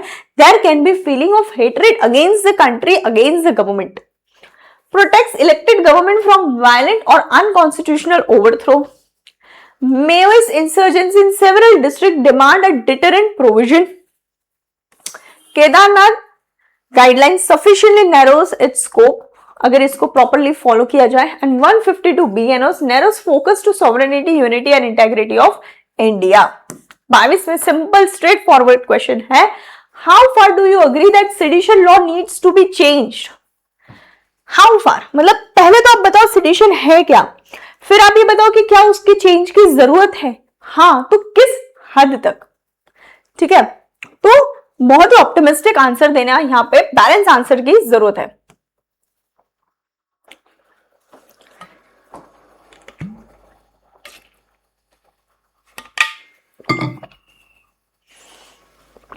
वन 147 सुप्रीम कोर्ट कलेजियम, हमने पहले भी जो है जजेस की अपॉइंटमेंट देखी है।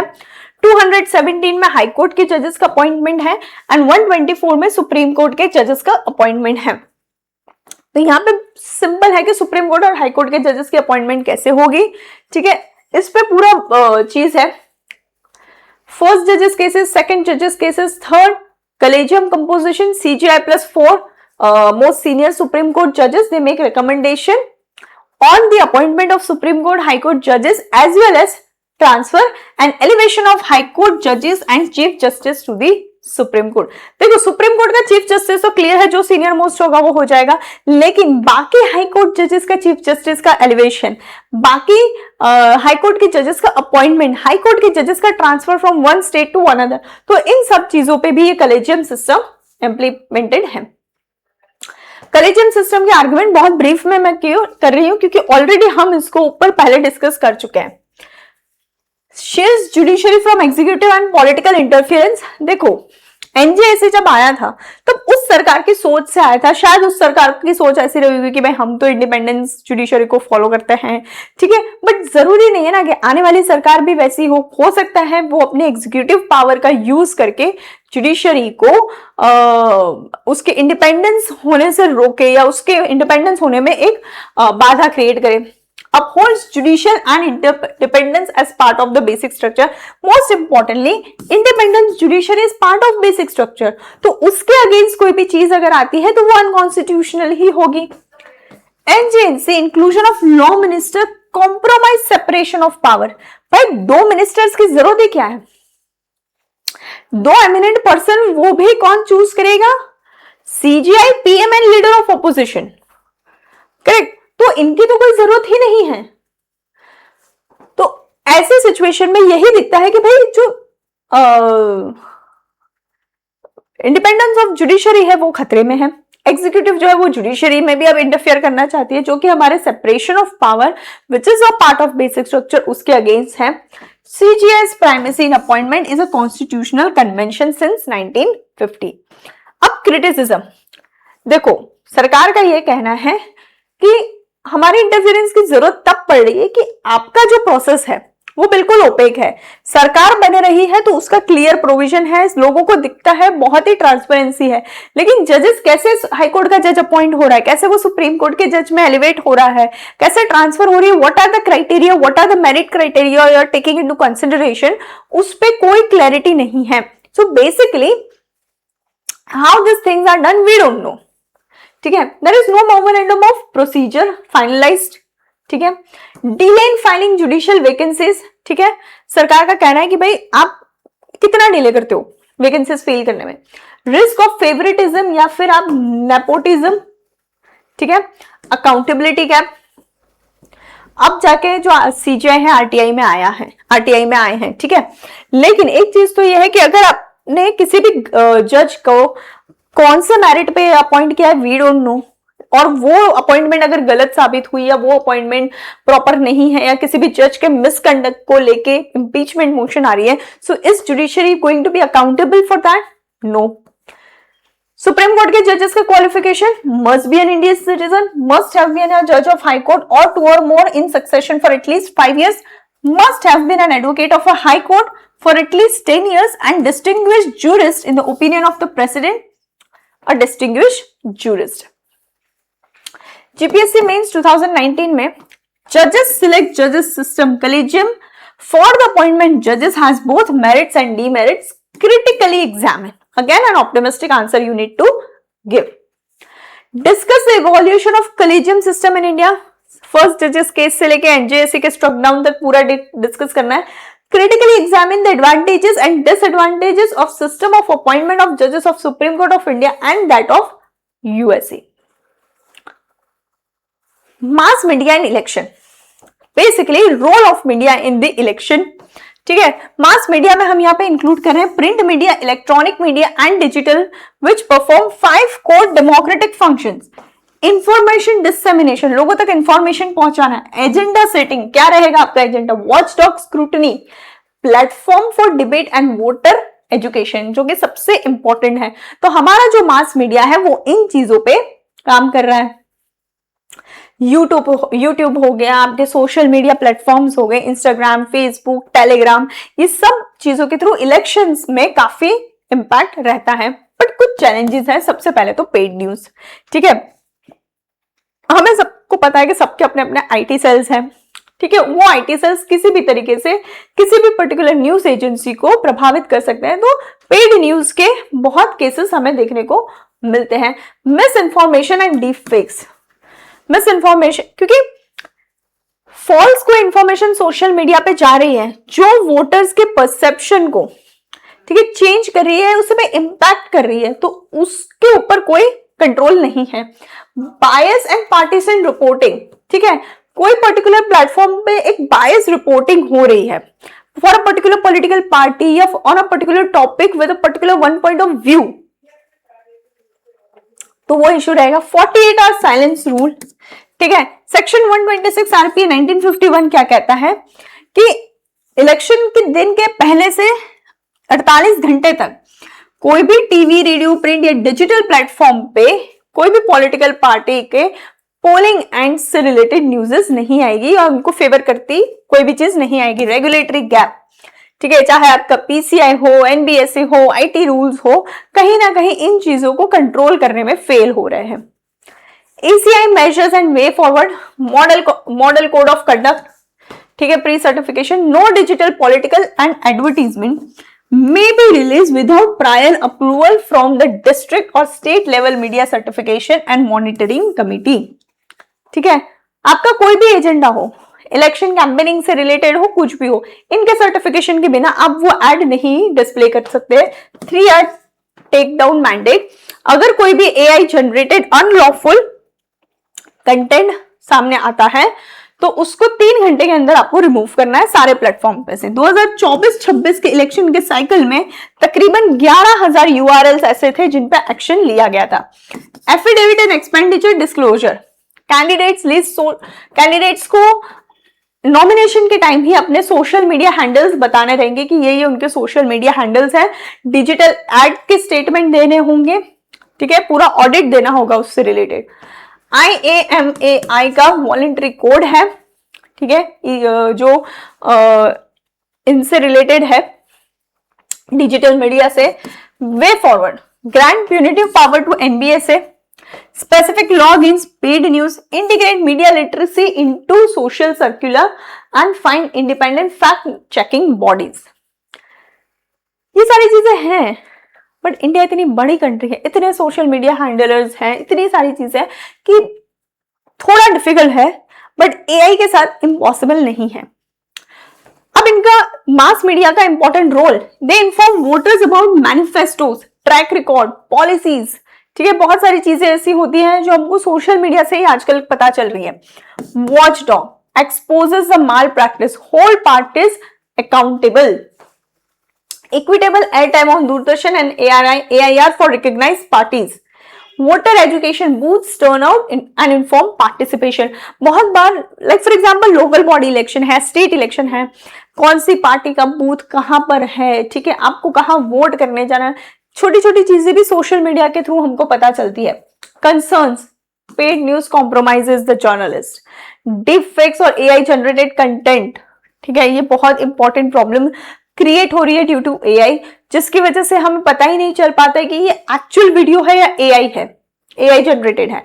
Filter the bubbles and echo chambers, MCC violation hard to detect in real time on encrypted platforms.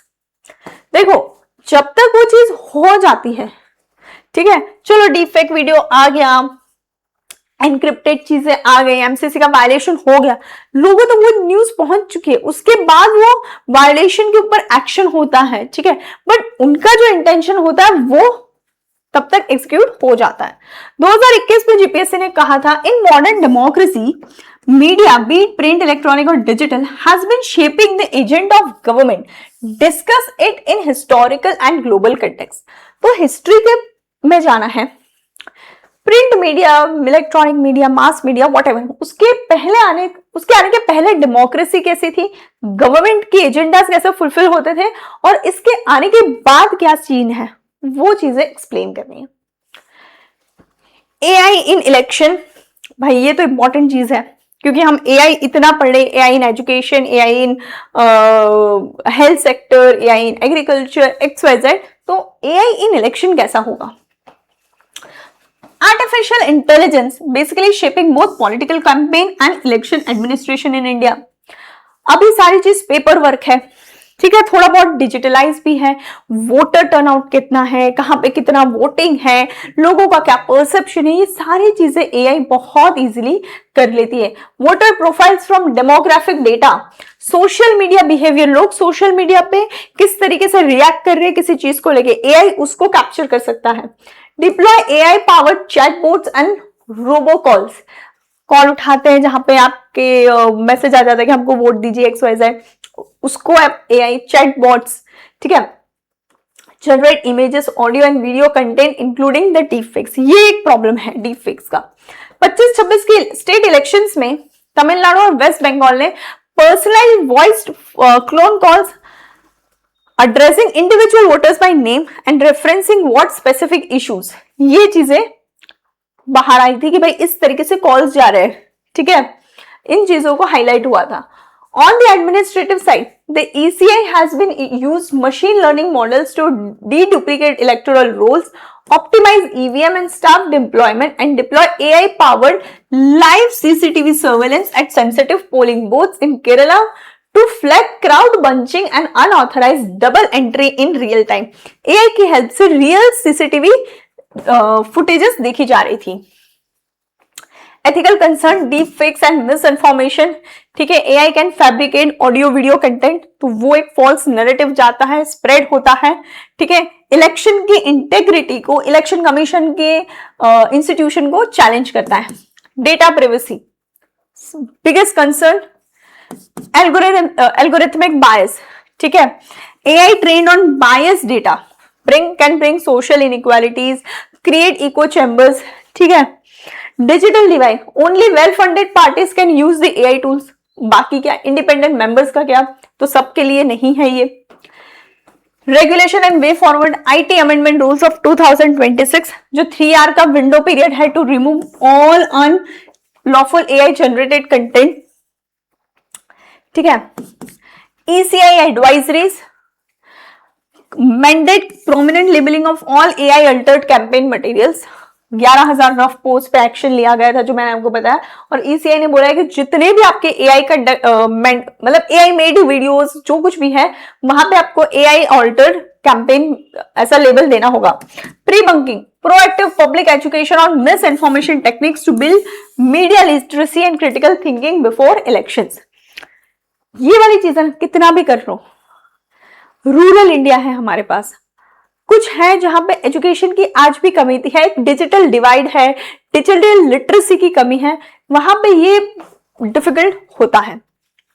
Take collaboration, ठीक है। ECI को बाकी सारे प्लेटफॉर्म के साथ मिलकर डीप फेक को समझने की और उस पर एक्शंस लेने की जरूरत है in the real time. And international IDEA conclave, जिसपे इंडिया की चेयरशिप थी, facilitate a specialized center to map global AI use in elections and tested safeguard against the deepfake operations. Beneficial use of AI, electoral roll deduplication and cleaning for accurate voter list, optimizing EVM and security deployment, real-time CCTV surveillance to detect booth capturing and attempts, AI translation and text-to-speech, making information accessible to diverse language voters, and automated scanning of social media for deep fakes and fake news. इसके साथ risk और challenges भी है। सबसे बड़ा risk तो आपका deep fake ही है, ठीक है। Hyper personified micro targeting manipulates voter without awareness, AI roll cleaning risk, unequal access to all and lack of transparency in AI generated campaign content. सबसे मसला ही सबसे बड़ा प्राइवेसी का है, ट्रांसपेरेंसी का है और उस पे क्विक एक्शन का, ठीक है। जब तक आप ये चीज समझोगे तब तक वो एजेंडा लोगों तक पहुंच चुका होता है, वो जो माइंडसेट चाहते थे वो लोगों तक पहुंच चुकी होती है। Artificial intelligence and deep fakes are increasingly influencing electoral campaigns and voter behaviour. Examine the challenges posed by AI in election and suggest a regulatory framework for the election commission of India. तो AI and election can be a good question in upcoming exam, UPSC, GPSC, we don't know. One nation one election important क्यों? क्योंकि current government की thinking है। अब current government one nation one election लेकर आई है, but ये पहली बार नहीं है इंडिया में। इंडिया में जब इलेक्शन पहली बार जब हुए थे आफ्टर इंडिपेंडेंस, ठीक है, सब इलेक्शन साइमल्टेनियस ही चलते थे। लोकसभा एंड स्टेट लेजिस्लेटिव के सबके साइमल्टेनियसली चलते थे। लेकिन 68-69 में बहुत सारे स्टेट्स के प्री मैच्योर डिसोल्यूशंस हुए। 1970 में खुद 4th लोकसभा का डिसोल्यूशन हुआ, फिर 5th Lok Sabha under article 352 emergency लगी तो उसका एक्सटेंशन हुआ। ठीक है, इन सब की वजह से जो इलेक्शन साइकिल था स्टेट्स का और सेंटर का जो सेम होता था वो खत्म हो गया। ठीक है, फिर से वन नेशन वन इलेक्शन के आइडिया को इलेक्शन कमीशन एनुअल रिपोर्ट 1983 ने रिवाइव किया। लॉ कमीशन ने भी अपनी 1999 और 2018 के रिपोर्ट में इसको बोला कि हाँ हम करना चाहिए। पार्लियामेंट्री स्टैंडिंग कमेटी 2015 के रिपोर्ट ने भी इस पे हाईलाइट किया और नीति आयोग ने 2017 में इस पे प्रॉपर डिस्कशन लाया। फिर सरकार ने हाई लेवल कमेटी गठित की under the former prime president mister Ramnath Kovind, जिन्होंने अपनी रिपोर्ट सबमिट की 2024 में और किस तरीके से हम one nation one election Bharat में ला सकते हैं उस पर चर्चा की। 129 कॉन्स्टिट्यूशनल अमेंडमेंट बिल 2024 ये लोकसभा में दिसंबर 2024 में इंट्रोड्यूस होता है।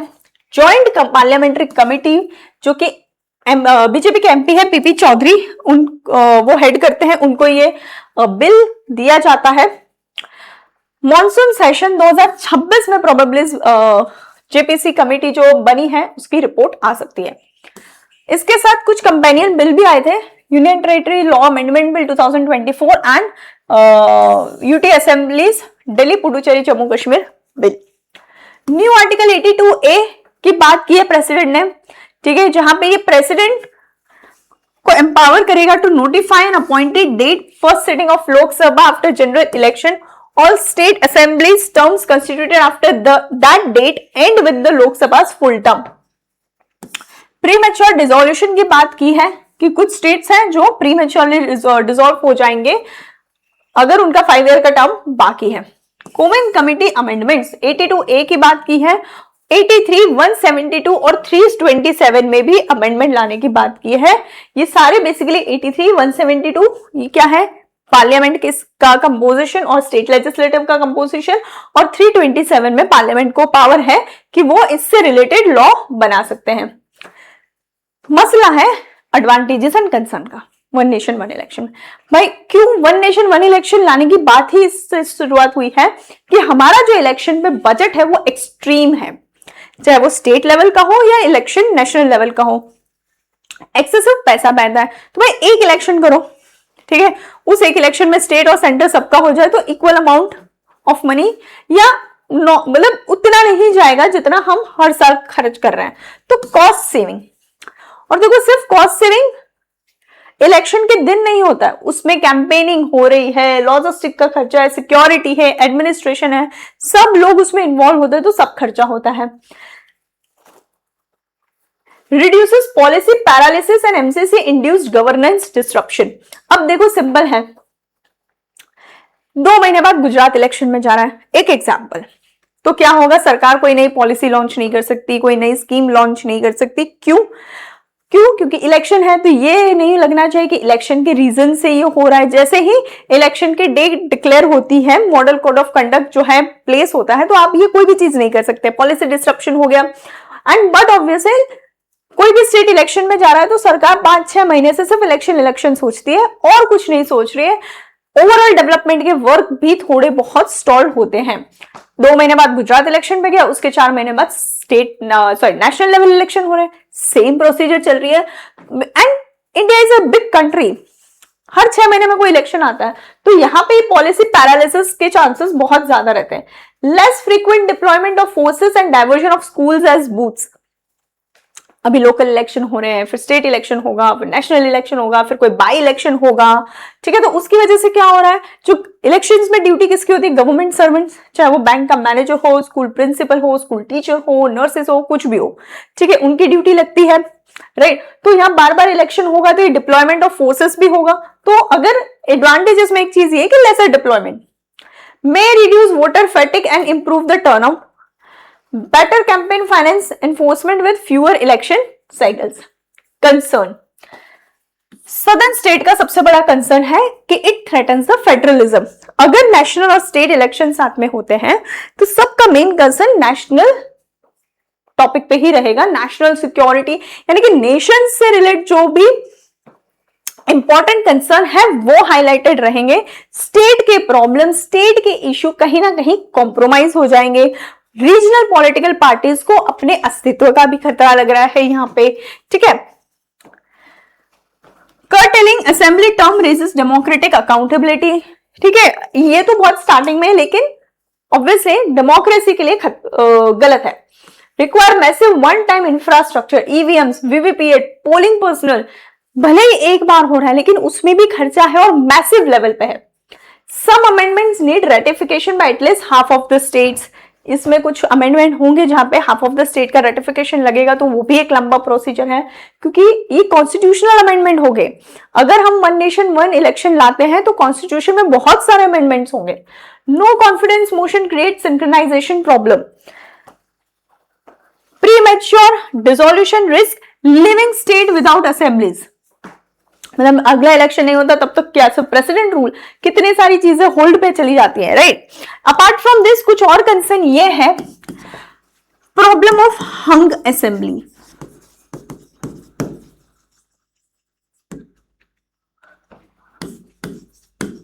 कोलिशन गवर्नमेंट,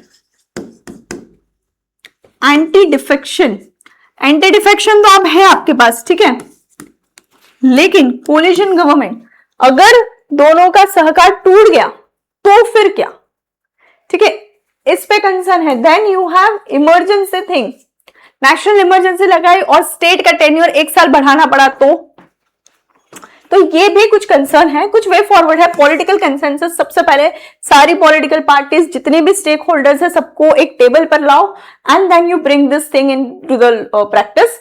पब्लिक ओपिनियन भी जरूरत है।